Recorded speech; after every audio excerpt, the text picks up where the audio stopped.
No vídeo de ontem, a gente explorou um paralelo que existe entre a história do Pêssar, né, de Moisés e o povo de Israel saindo do Egito, com o rei Davi.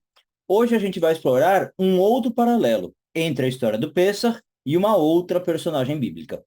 Eu sou Yair Alon e esse é o Zoar Diário.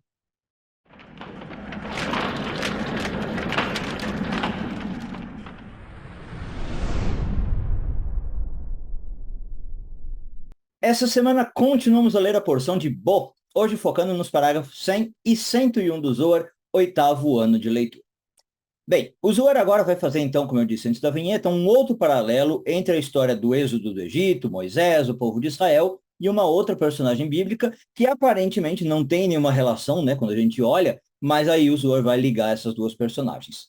E é um rei que reinou em Judá, portanto, depois ali do rei Davi e tal, chamado em hebraico Hisquiel, rei Hisquiel. Em português, se não me engano, ficou como rei Ezequias, tá? Espero que eu esteja falando o nome certo, eu não conheço muito bem o nome dele em português, mas eu vou pôr aqui como Rei Ezequias.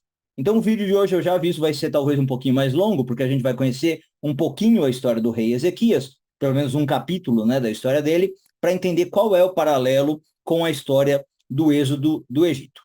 Bom, o rei Ezequias, ele se destaca muito dos outros reis de Judá, e a gente vai falar disso, mas o capítulo em especial que o Zohar está analisando é uma luta que ele teve contra um outro rei, não judaico, né, não israelita, que é o poderoso rei Senaqueribe, da Assíria. E esse aí é um rei que talvez você já tenha ouvido falar, talvez até mais famoso do que o próprio rei Ezequias.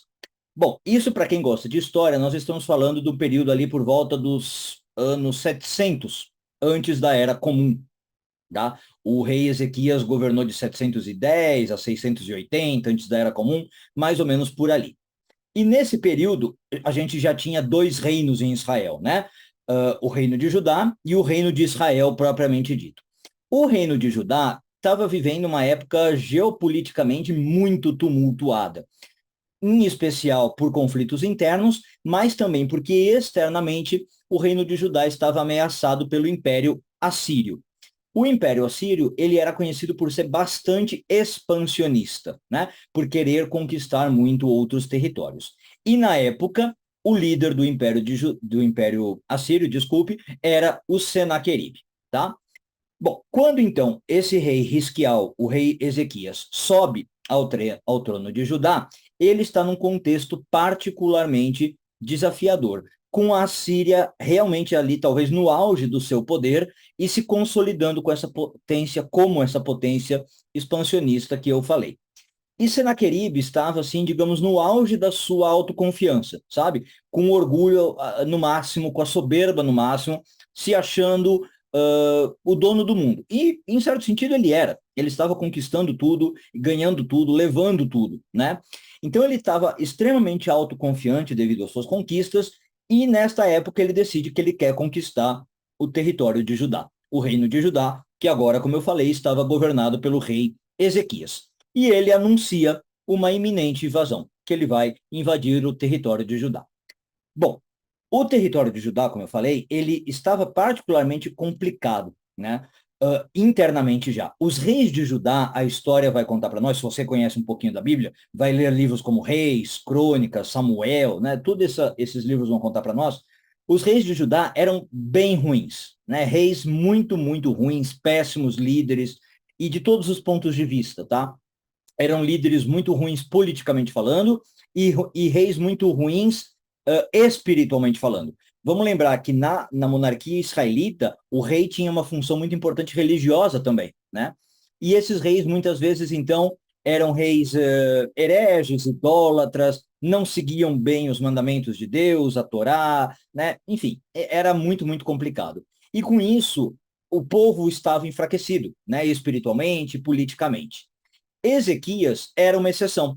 Ezequias foi o rei mais justo de Judá. Tá, tudo bem, tirando Davi, claro, né? Tirando Salomão, que foram talvez os maiores reis. Ezequias foi aí, acho que o terceiro da lista. Ele era um rei muito, muito justo. E aí a gente tem histórias na tradição de que, por exemplo, Ezequias conseguiu fazer que no tempo dele até as crianças estudassem Torá, seguissem as mitzvot, né? Coisas desse tipo. Ezequias, por exemplo, foi conhecido, entrou na história, por fazer, inclusive, uma reforma religiosa. No sentido, o povo estava tão desconectado da espiritualidade que o Ezequias foi um cara que propôs uh, fazer uma limpeza, né? Não tem outro termo, para reconectar as pessoas com a religião. Então, o Ezequias, quando tem essa ataque iminente da Síria, né, ao Império de Judá, ele responde de uma maneira bastante estratégica. E, de novo, em dois âmbitos. Ele implementa reformas tanto no âmbito militar, né, para poder se defender do ataque assírio que talvez vá acontecer, quanto reformas espirituais. Né? Entendendo que se agora o povo fortalecesse a sua religião, fortalecesse a sua fé, se centralizasse ao redor de Jerusalém, do templo e tudo mais, eles poderiam agora vencer, talvez, o ataque assírio, né? Se eles se reconectassem com o Eterno. Então, as reformas que o rei Ezequias propõe incluem a restauração do templo, porque o templo estava abandonado, largado, profanado, né? E um reforço das defesas militares, percebe? Ele atua em dois níveis mesmo. Vamos chamar de político estratégico, militar, e espiritual, tá? Ele prepara Judá para o confronto iminente com a Assíria. Bom, e aí, dito e feito, o Senaqueribe, né, do Império Assírio, realmente está com sangue nos olhos, está querendo conquistar Judá, ele cerca Jerusalém, ele chega então na capital, né, e a gente sabe que estrategicamente cercar uma cidade era algo muito grave, era praticamente uma sentença de morte, tá? Em especial uma cidade como Jerusalém, que tinha muralhas. Quando você cerca uma cidade como Jerusalém, os habitantes não têm muito o que fazer. Algum tempo depois, provavelmente, o que, que acontece? Os moradores começam a morrer de fome, não entra mais comida na cidade, não entra mais água na cidade, tá? E se não é morrer de fome, morrer de sede, muito provavelmente depois os invasores entram na cidade. Em alguma hora eles vão passar a muralha, ou vão derrubar a muralha, né? Então, a população começa a viver já um estado de terror quando vem esse cerco a Jerusalém. E os conselheiros do rei Ezequias, e até alguns inimigos, talvez, do rei Ezequias, né, torcendo para que ele desse errado, tal, começam a aconselhar o rei Ezequias a se entregar. Fala, olha, Ezequias, legal que você tentou defender a gente, tentou organizar aí as suas reformas, mas reconheça, você perdeu, né? O Senaqueribe chegou nas portas de Jerusalém, está tudo acabado. Nós vamos morrer, como eu falei, seja de fome, seja de sede, senão nós vamos cair na mão dos assírios, e aí nós vamos começar a ser torturados, as mulheres vão ser estupradas, Deus nos livre, vai ser uma desgraça. Se entregue que vai ser mais fácil.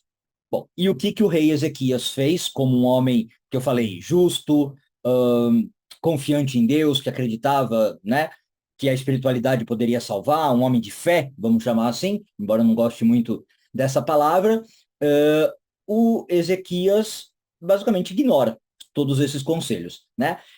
E diante das ameaças assírias, mesmo com os assírios no seu calcanhar e cercando Jerusalém, ele fala: não quero saber, não vou vacilar. Eu sei que Deus está conosco, eu sei que as reformas que eu fiz foram efetivas, eu vejo o povo conectado com Deus, estudando Torá, vai dar tudo certo. Ezequias busca refúgio na oração. Tá? Então ele demonstra ali uma profunda confiança na intervenção divina, e aí a gente já começa a se estabelecer uns paralelos com a história de Pessah, Moisés, né, vai fazendo os paralelos, mas daqui a pouco eu ressalto isso, e o Ezequias fala, eu tenho certeza que Deus vai intervir na história e vai nos ajudar. Tem inclusive uma passagem linda que eu gosto, que na hora ali do conflito, né, na hora do cerco, o Senaqueribe manda umas cartas, era costume também, né, manda uns mensageiros com umas cartas para o Ezequias, falando, ó, a guerra vai ser assim assado, meu plano é esse, e o Ezequias vai no templo e estende as cartas do Senaqueribe diante do templo, ou seja, como se mostrando as cartas diretamente para Deus, né? Simbolizando a sua entrega para Deus. Ele fala, olha, tá aqui, Deus, eu não tô encarando essas cartas de Senaqueribe como se fosse para mim. Eu estou basicamente entregando as cartas para você, Deus, faça o que você quiser com essas cartas. Eu estou colocando as cartas na sua mão, né? Então, realmente, o Ezequias faz esse sinal de entrega total para Deus. Bom, e aí, como eu falei, Ezequias reza, né? E ele vai dormir. E aí o Zohar conta para nós que, a tradição conta para nós que essa noite em que ele vai dormir era justamente a noite de Pêssar, era a noite do êxodo do Egito. E mais especificamente, a noite em que ocorreu a 10ª praga, a da matança dos primogênitos. Tá? Por que que isso é importante? Se você conhece a história do Ezequias, talvez você já sabe onde que eu vou chegar. Se não conhece, me acompanha mais um pouquinho aqui. Eu falei que o vídeo ia ficar longo. Então, Ezequias reza, não ouve os conselhos das pessoas, né, dos seus conselheiros, ele reza e vai dormir. E Deus responde a essa crença do Ezequias, essa fé do Ezequias, e nesta noite em que o Ezequias vai dormir, Deus envia um anjo que inflige uma derrota enorme, massiva, no exército assírio. Né? Tem lá um número que o texto fala, eu não lembro agora, mas morrem um monte de soldados do exército assírio que estavam ao redor de Jerusalém, e a tradição conta para nós que esse anjo levou justamente só a alma, né, dos assírios, matou os assírios, e não feriu em nada o corpo dos assírios. Por que que esse detalhe é importante? Para que todo mundo depois, no dia seguinte, soubesse que essa foi uma vitória espiritual e não militar. Né? Se o corpo desses assírios tivessem sido feridos, alguém poderia falar assim, foi uma batalha que aconteceu na calada da noite. Né? Teve ferimento de lança, teve, sei lá, cabeças decepadas, teve ferimento de espada. Não. Então, todos os corpos dos assírios estavam perfeitamente intactos, para mostrar que não houve guerra, não foi batalha, entendeu? Só a alma realmente dos assírios é que foi tirada. Então, essa intervenção divina que acontece nessa noite, justamente a noite da morte dos primogênitos no Egito, não só assegura a defesa de Judá, como Ezequias acreditava que ia acontecer, também serve como um testemunho de fé para todo o povo de Israel, para todo o povo de Jerusalém, para os conselheiros ali do Ezequias, né? Entre a conexão de você acreditar em Deus, né? Esperar que Deus vai te salvar e que Deus realmente faz essa proteção, percebe? Acaba sendo uma prova viva de que isso acontece. E aí a história ali meio que termina com Senaqueribe humilhado, né? No dia seguinte ele acorda, vê seu exército todo dizimado, certo? Na calada da noite, de uma maneira extremamente vergonhosa, sem terem levantado nem a espada, né? Ele recua, ele vai embora, levanta o cerco de Jerusalém e Judá é poupada, né? Judá não é invadida. Bom, aí depois o relato bíblico aqui meio que acaba, tem duas passagens no livro de 2 Reis, capítulo 19, e em Isaías 37, contam que Senaqueribe vai ser morto pelos próprios filhos. Dá a entender que é também como aí uma vingança divina, né? Ele foi morto pelos seus dois filhos, e aí eu já vou entrar numa coisa que o Zohar traz. Até aqui onde a Bíblia para. Os seus dois filhos chamavam Sharetzer e Ashur-Hadon. Estou lendo aqui os nomes que eu não sabia de cabeça. Tá? Sharetzer e Ashur-Hadon. Bom, e o relato bíblico, como eu falei, vai até aí. Bom, agora entra o Zohar e começa a fazer alguns paralelos e algumas coisas interessantes para a gente pensar.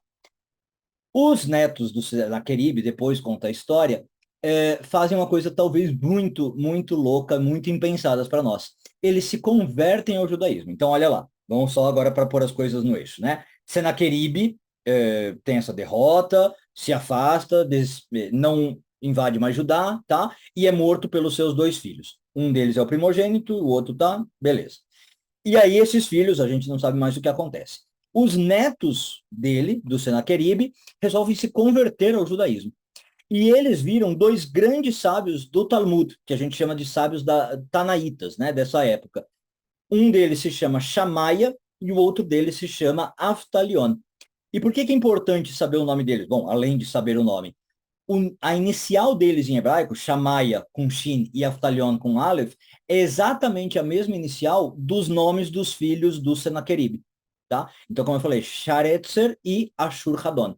Então, isso sempre indica na Kabbalah alguma ligação aí mística, né? De reencarnação, alguma coisa. Então, os filhos dele, provavelmente, que mataram o Senaqueribe, agora voltam como sábios no judaísmo. Tá? E esses dois, Shamaia e Aftalion, que eram dois grandes sábios do judaísmo, vão ser professores, nada mais nada menos do que Hillel e Shammai. De novo, para quem conhece um pouquinho da história talmúdica, são dois outros enormes sábios do judaísmo, fundadores das duas maiores escolas talmúdicas, né, que a gente chamaria de Yeshivá, a escola de Hillel e a escola de Shammai, cada um formando aí inúmeros alunos na Torá. Bom, então agora vamos começar a fazer algumas analogias, se bem que a gente já fez ao longo do texto. Várias coisas que aconteceram na história do êxodo do Egito, com Moisés e com o povo de Israel, se repetem na história do Ezequias contra o Senaqueribe. tá? Então, tanto o fato da morte dos primogênitos, ou do papel dos primogênitos, o ataque na calada da noite, um anjo de Deus aparecendo, né? A função de um líder, a confiança em Deus, todos esses fatos, né, fazem com que o Zohar estabeleça uma relação entre essas duas histórias. Agora, qual que é a lição principal? E aí, com isso, agora, prometo que eu encerro o vídeo para vocês. O Zohar traz uma mensagem que a gente poderia pôr quase que como um princípio da Kabbalah, aqueles vídeos que eu faço que eu chamo que é uma regra, né, da Kabbalah. O Zohar vai dizer que existe uma tríade que sempre nos ajuda muito nas horas do desafio, nas horas das dificuldades, como, por exemplo, Judá estava passando e o rei Ezequias, com muita dignidade, enfrentou. Qual é essa tríade? A primeira delas é o que eu chamei aqui de fé, mas eu falei que eu não gosto muito dessa palavra. Vamos chamar de talvez você ter uma certeza. É a palavra que eu gosto mais, tá? Na hora do desafio, o primeiro tripé dessa tríade é você não hesitar, você não vacilar. Claro que você, às vezes, vai ter medo, é claro que, às vezes, você vai ficar temeroso pelo futuro, você vai ver o inimigo na sua cara, você vai ver o que pode acontecer, mas ainda assim você tem que tentar tirar uma certeza do fundo da sua alma, você tem que tentar ter certeza de que há caminhos, de que alguma coisa pode ser feita, tá? Por isso que eu não gosto da palavra fé, porque ela pode ter uma conotação religiosa. Não é disso que nós estamos falando. É ter realmente, assim, quase que um otimismo, vai, de saber que sempre há algo para ser feito, tem alguma saída que eu vou encontrar. Tudo bem? Esse é o primeiro passo. Segundo passo, segundo tripé, segunda parte da tríade é estratégia. E, de novo, não tem nada de religioso. Aqui é uma estratégia no sentido quase que militar da coisa. Se eu estou diante de um problema, eu tenho que bolar uma estratégia. Isso a gente aprende em várias lições da Torá, o Zohar traz isso várias vezes. Uma personagem que o Zohar fala muito que fazia isso bem é Jacó, né? Nas histórias de Jacó com Esaú, a gente aborda muito isso, tá? Mas, enfim, Davi fazia isso muito bem, Moisés, saindo do Egito, faz isso muito bem. Inclusive, se aborda o caso que Moisés não conseguiu fazer tão bem quanto devia, porque o tempo era escasso, né? Eles tiveram que sair rápido do Egito, preparar os pães assim na última hora. Mas, enfim, quando eu estou diante de um problema, seja o faraó, seja o Golias, seja os assírios cercando a minha capital, eu tenho que ter uma estratégia, certo? Qual que vai ser a estratégia? No caso do rei Ezequias, veja, ele fez uma estratégia dupla. Vou fortalecer meu exército, vou fazer uma reforma religiosa. Então, não adianta eu esperar superar os desafios, superar os problemas, sem um plano de ação. Esse é o segundo passo. Parece óbvio, mas é importante. Às vezes a gente esquece, né? Principalmente na hora do desafio, principalmente na hora do desespero, a gente às vezes está com a cabeça cheia e esquece disso. E o terceiro passo, que aí sim é o religioso, vamos chamar assim, é a confiança em Deus, né? Saber que eu tenho esses dois primeiros passos dependem praticamente de mim, é um estado emocional de otimismo, como eu falei, de confiança, de saber que vai dar certo e fazer alguma coisa, bolar uma estratégia, mas o terceiro passo é esperar em Deus, né? E aí a gente vê isso muito bem, acho que de modo muito bonito, como eu falei, na história do Ezequias. Ele apresenta as cartas do Senaqueribe no templo, ele reza, ele faz o que ele acha que pode, pede ajuda de Deus e vai dormir. Depois disso, percebe? Não está mais comigo, não está mais nas minhas mãos. É como se eu falasse, Deus, agora é com você. Eu fiz o que eu devia, me preparei, bolei a minha estratégia e agora eu coloco nas tuas mãos. Eu vou dormir. No dia seguinte, eu vou ver o que acontece. E quando eu tenho esta confiança, é muito mais fácil que a intervenção divina aconteça. É muito mais provável que no dia seguinte eu vou acordar e, se Deus quiser, eu vou ver o exército assírio destruído. Mas percebe que eu tive primeiro os dois primeiros passos. Eu tinha confiança de que vai dar certo, eu não dei vozes aos conselheiros negativos, falando para me render, falando para me entregar, falando que está tudo perdido, né? Eu bolei uma estratégia, eu fiz um plano de ação como uma pessoa que está no cargo, que está na liderança, e aí eu fui rezar para Deus. Também é importante seguir a ordem das coisas, não pôr a carroça na frente dos bois. Tem gente que primeiro vai rezar para Deus, né? E acha que só isso basta. Não faz um plano de ação, não confia, né? Só acha que Deus vai acudir, que Deus vai salvar. Não. Essa ordem também é importante, tá? Então, o Zohar acaba essa lição que eu acho muito legal, né? Magnânimo, espero que vocês gostem também. E aproveitem para comentar, se não gostaram, podem falar. Que a tríade é essa, nessa ordem, e é ela que ajuda a gente a sair dos desafios, superar desafios. é confiança, vamos chamar assim, estratégia e confiança em Deus. Um bom dia a todos e tudo de bom.